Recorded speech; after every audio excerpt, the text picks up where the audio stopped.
Le Mali est déclaré Ebola Free à partir de ce dimanche 18 janvier 2015. En d'autres termes, le pays est à ce jour débarrassé de tout cas de maladie liée au virus Ebola. Un résultat remarquable selon le représentant de l'OMS au Mali. Nous avons eu des résultats excellents au Mali compte tenu de la complexité de la situation, comme vous l'avez si bien dit. Et cela est lié à plusieurs facteurs. Il faut voir d'abord depuis quand le Mali a commencé à se préparer.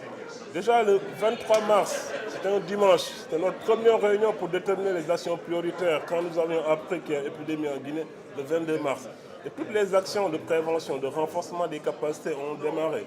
Nous avons même terminé par un exercice de simulation pour tester le système. Et au-delà de ça, je pense qu'il y a eu un leadership fort du président de la République qui a pris en main cette lutte et cet engagement de toute la population. Vous avez vu le changement de comportement très rapide partout à Bamako. Et tout cela a été très bien coordonné et tous les partenaires qui travaillent donc, ici ont accepté d'être coordonnés par l'OMS et de travailler autour d'un seul plan de réponse du Mali. Le dernier patient infecté par le virus a guéri début décembre. Plus de 300 patients ont été placés sous surveillance. Le premier cas mortel avait été annoncé début octobre. La prochaine étape, c'est de renforcer la vigilance, la surveillance, la prévention, la sensibilisation continue.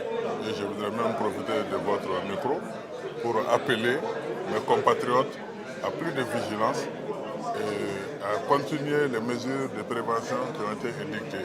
Le Mali ayant opté pour la non-fermeture de ses frontières avec la Guinée, la vigilance doit être de mise selon le ministre. Nous avons décidé de ne pas fermer les frontières et donc nous devrons renforcer la vigilance aux frontières.